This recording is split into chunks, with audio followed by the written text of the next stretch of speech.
میرا غفلت میں ڈوبا دل بدل دے۔ السلام علیکم ورحمۃ اللہ وبرکاتہ۔ ریئلٹی آف لائف، ہم جو دنیاوی زندگی گزار رہے ہیں، قرآن مجید کی سورہ الحدید کے مطابق یہ دنیا کی زندگی دھوکے کا سامان ہے۔ اب دنیا کی زندگی دھوکے کا سامان کن معنوں میں، اس کو سمجھنے کی ضرورت ہے۔ جب ہم اپنے معمولات زندگی میں مشغول ہو جاتے ہیں، مثلا کوئی اسٹوڈنٹ ہے، کوئی بزنس مین ہے، کوئی جاب کرتا ہے وغیرہ، تو وہ یہ سمجھنے لگتا ہے کہ دنیا میں آنے کا مقصد یہی ہے کہ بس دنیا کے کام کاج کر کے جو آگے سے آگے نکل جائے وہ کامیاب ہو گیا۔ حالانکہ یہ دنیا تو آزمائش کی جگہ ہے۔ یہاں جو کو بھی ہے، کسی بھی حال میں ہے، ہر وقت وہ ایک آزمائش سے گزر رہا ہے۔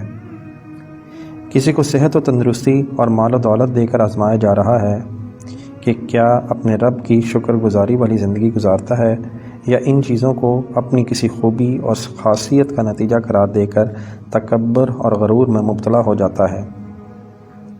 کچھ لوگوں کو اللہ تعالیٰ بیماریوں اور فقر فاقہ دے کر آزماتا ہے کہ کیا میرا بندہ صبر کرتا ہے یا نہیں۔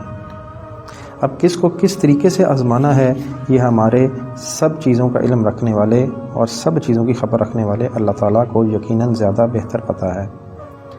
ہمارا کام تو صرف یہ ہے کہ اس نے جس حال میں بھی ہمیں رکھا ہے اس پر ہم صبر اور شکر کریں۔ اب یہ دنیا دھوکہ کس طرح ہے؟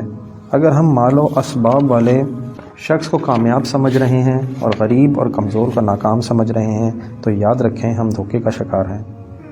اگر صحت مند کامیاب اور بیمار ناکام ہے تو ہم دھوکے کا شکار ہیں۔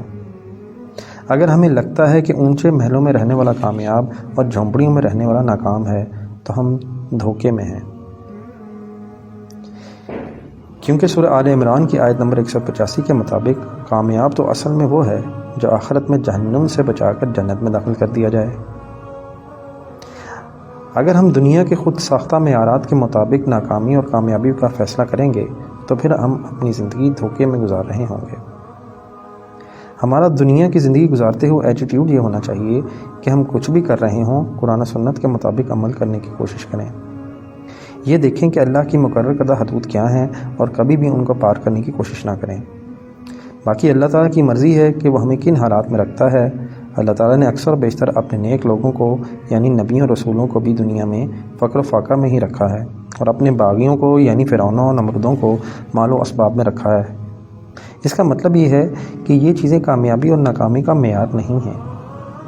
یقیناً اللہ تعالیٰ سب کو محتاجی سے بچائے، لیکن اگر ضرورت کے مطابق مال و اسباب مل رہا ہو تو پھر زیادہ سے زیادہ کی ہوس کرنا کوئی مناسب رویہ نہیں ہے۔ سورہ عنکبوت میں فرمایا، حقیقت میں تو اصل گھر آخرت کی زندگی ہے، کاش کہ انہیں معلوم ہو جائے۔ اب اس ساری بحث کا نتیجہ یہ نکلنا چاہیے کہ دنیا میں صرف وہ کام کیے جائیں جن سے کوئی دنیاوی ضرورت پوری ہو رہی ہو اور فضولیات میں ہرگز کوئی ٹائم ویسٹ نہ کیا جا رہا ہو۔ ہاں، ضروریات یعنی نیسیسٹیز کو خواہشات اور لگژری سے علیحدہ رکھنا چاہیے۔ اب پتہ سے کیسے چلے گا کہ کیا چیز ضرورت ہے اور کیا نہیں؟ اس کے لیے بینچ مارک حضور صلی اللہ علیہ وسلم کی زندگی ہے، اس سے نزدیک تر ہونے کی کوشش مسلسل جاری رہنی چاہیے۔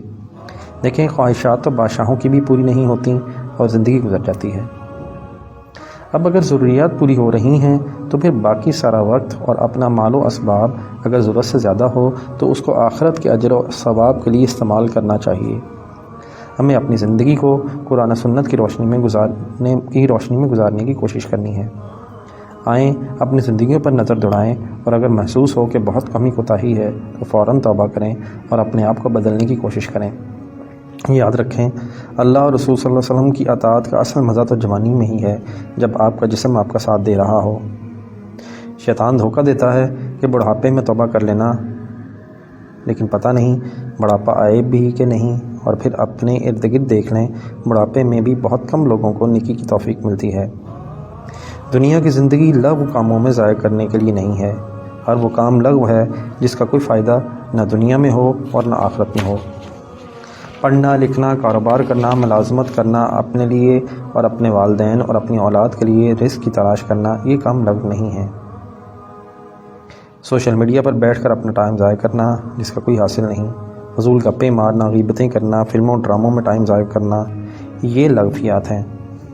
اللہ تعالیٰ مجھے بھی اور آپ کو بھی توفیق دے کہ ہم اپنی زندگی کا ایک ایک لمحہ اللہ اور اس کے رسول صلی اللہ علیہ وسلم کی تعلیمات کے مطابق گزار سکیں۔